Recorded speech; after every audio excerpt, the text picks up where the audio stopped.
चंद्रपुर, वो गांव जहां चांदनी रातें सोने जैसी लगती थी, मगर दिन गरीबी और धूल का धुआं। नदी किनारे एक टूटी फूटी कोठरी में रहता था सुरेश बुनकर। उम्र 35, चेहरे पर चिंता की लकीरें, मगर हाथों में ऐसा हुनर कि सूत भी उसे देखकर शर्माए। करघा चलता, धागे गूंथते, मगर बाजार में उसकी मेहनत का कोई दाम नहीं।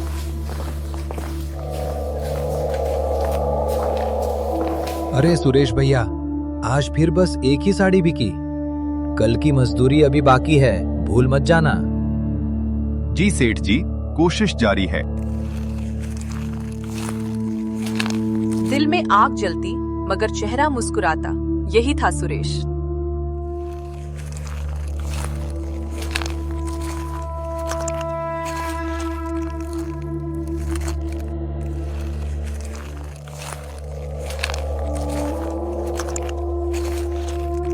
सुरेश, आज क्या लाए? बबलू पूछ रहा था। माँ, आज भी सिर्फ भात ही। बस 2-4 कौड़ियां, कुछ नहीं मिला। लेकिन कल नया डिजाइन ट्राई करूंगा, शायद कोई व्यापारी पसंद कर ले।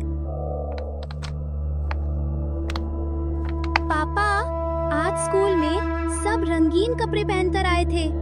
टीचर ने कहा गरीब लोग सपने मत देखा करो, पर मैंने बोल दिया मैं बड़े होकर पापा की तरह बुनकर बनूंगा, लेकिन ऐसे कपड़े बनाऊंगा जो उड़ेंगे। हाँ बेटा, तू उड़ने वाले कपड़े ही बुनना, और घर भी जहाँ दीवारें सोने की हों, सूत की नहीं। रात में सुरेश करवटें बदलता रहा। गरीबी, बीमारी, बबलू की अधूरी किताबें, सब उसे काट रही थीं।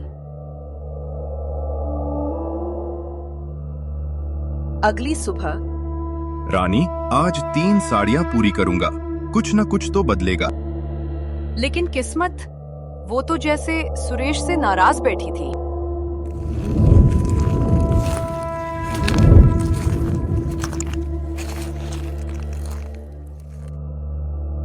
बाजार में तेज हवा चली, धूल उड़ी, सारे ग्राहक भाग गए।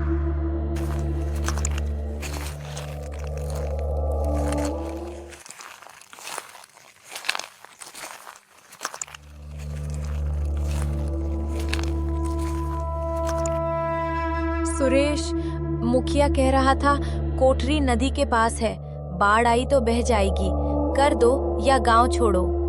पापा रो मत, मैं कल से स्कूल नहीं जाऊंगा, धागा काटूंगा आपके साथ।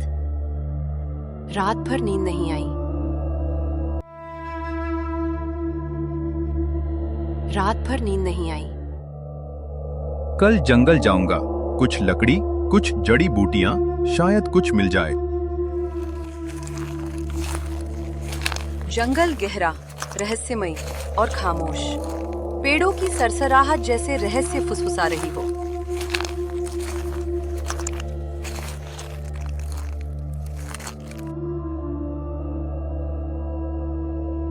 तभी एक दर्द भरी आवाज, मदद, कोई तो, मदद। कौन है वहां?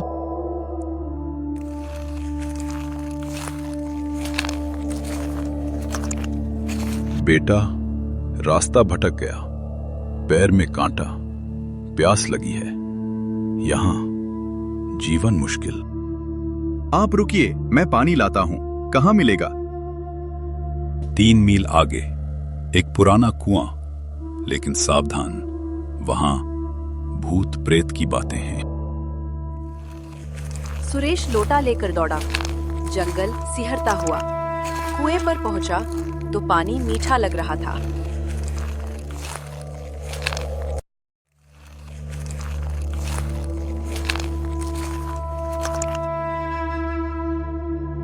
जैसे ही उसने लोटा डुबोया, पानी गुर्राया, कोहरा उठा, उससे एक बूढ़ी चुड़ैल उभरी।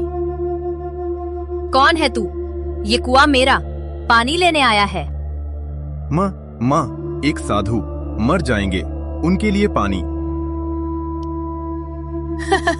साधु, अगर पानी चाहिए तो पहले मेरी पहेली सुलझा, वरना कुएं में डुबो दूंगी। सुरेश ने डर निगल लिया। ए ताना, जहाँ सिलाई न हो कटाई न हो, धागा चले पर कपड़ा न बने, हवा गुजरे छेद न दिखे, क्या है? संगीत, धुन, सुर ये हवा में चलते हैं लेकिन कपड़ा नहीं बनाते। सही, तू पहला बुनकर है जिसने हल किया।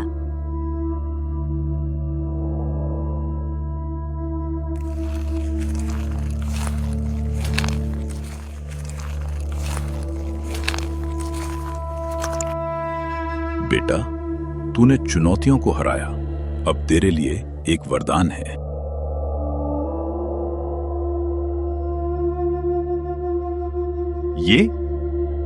ये जादुई तोता है, तेरी किस्मत बदलेगा, पर झूठ बोलोगे तो चुप हो जाएगा।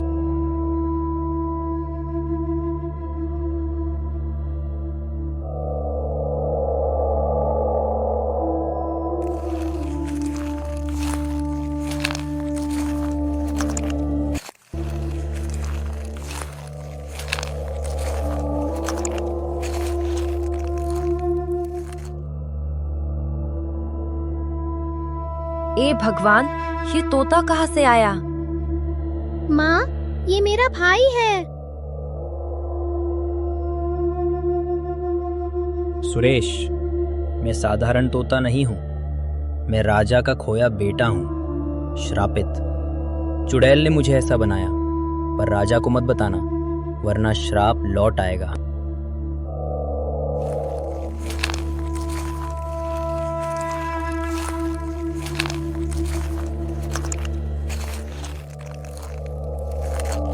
सुरेश, कहीं से चुराया तोता है ना?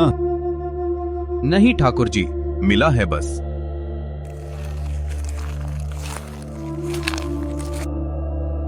तोता बेच दे, जमींदार को चाहिए। माफ कीजिए, ये परिवार जैसा है।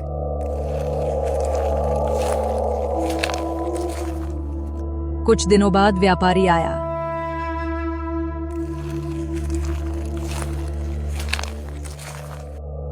600 रुपए दूंगा, दे दो।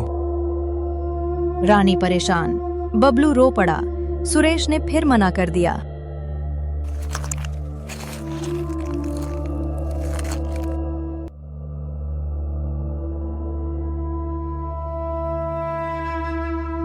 रंगीला जंगल से एक अनोखा रेशमी धागा लाया, चमकदार, कभी ना टूटने वाला।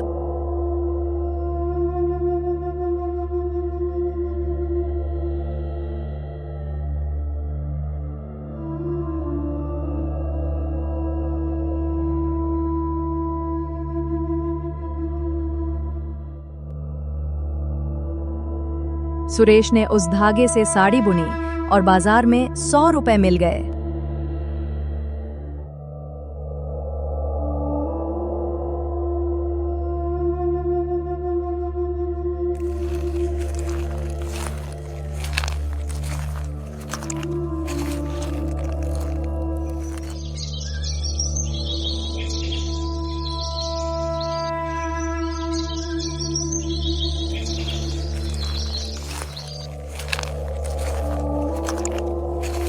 मगर ठाकुर ने अफवाह फैलाई, सुरेश चोरी का धागा लाता है।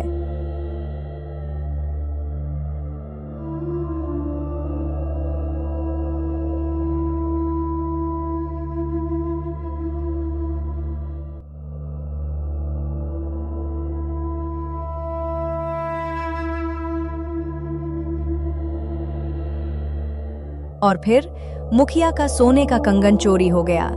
सब ने सुरेश पर उंगली उठाई। तभी रंगीला जोर से बोला, चोर! ठाकुर! और उड़कर ठाकुर के घर से कंगन निकाल लाया।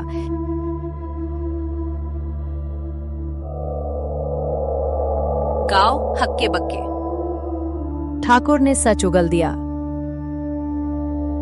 मैं सूर्यनगर के राजा का गुप्त जासूस हूँ।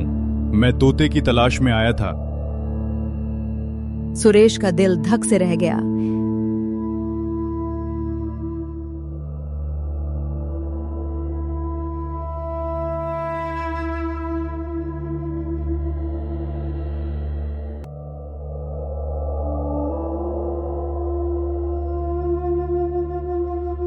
सूर्यनगर में राजकुमार अर्जुन, राजा का असली बेटा, 12 हाशाक साल से श्रापित पड़ा था। राजगुरु के मुताबिक उसका इलाज है जादुई तोते का पंख और सच्चे गरीब का आंसू। राजा ने सिपाहियों को चंद्रपुर भेजा।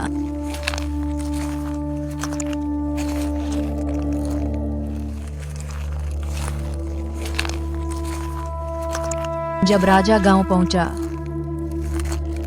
बुनकर, मुझे तोता चाहिए। मेरे बेटे की जान दांव पर है। 1500 रुपए दूंगा। महाराज, ये मेरा साथी है, बेच नहीं सकता। राजा क्रोधित हो गया। सिपाही सुरेश और रंगीला दोनों को पकड़कर महल ले आए।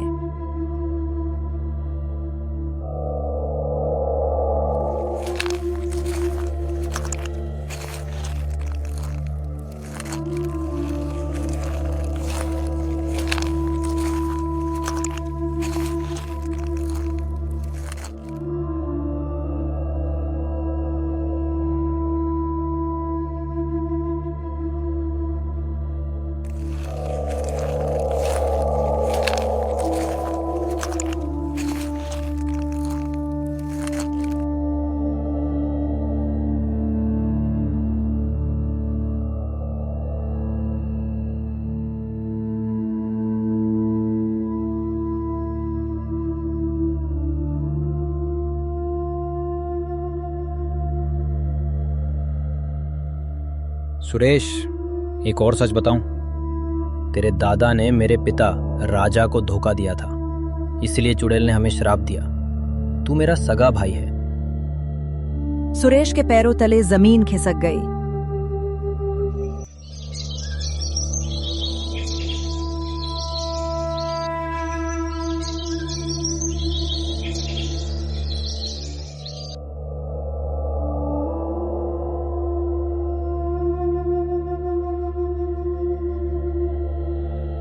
तोते का पंख निकालो, वरना सुरेश की गर्दन जाएगी।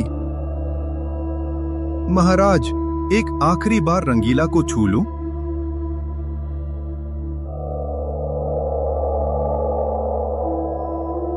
राजा ने इशारा किया। सुरेश रंगीला को गले लगाता है। आंसू बहता है। रंगीला का एक पंख गिरता है। जहां गिरता है वहां सत्य रेशम बनता है, चमकदार सफेद धागा। राजगुरु चीख उठते हैं। यही है श्राप तोड़ने वाला धागा।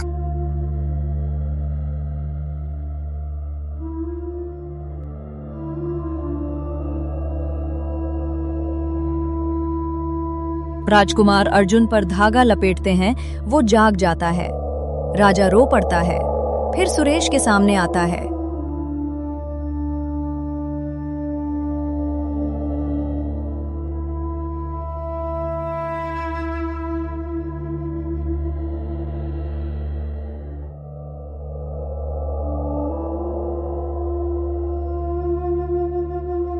बुनकर, तूने मेरे बेटे को लौटा दिया। मेरी क्रूरता माफ करना। तू अब मेरा सलाहकार होगा। तभी साधु प्रकट होता है। सुरेश, सत्य से बड़ा कोई श्राप नहीं। तूने वो भी जीता।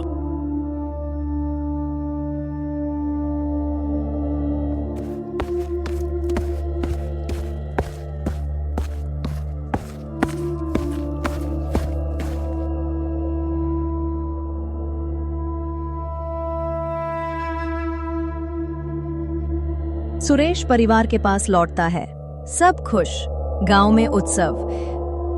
और तभी सबके सामने रंगीला चमकने लगता है। रंगीला इंसान बन जाता है, एक युवा राजकुमार। सुरेश भाई, मैं लौट आया। गांव तालियों से गूंज उठता है। सुरेश की जिंदगी सिल चुकी थी।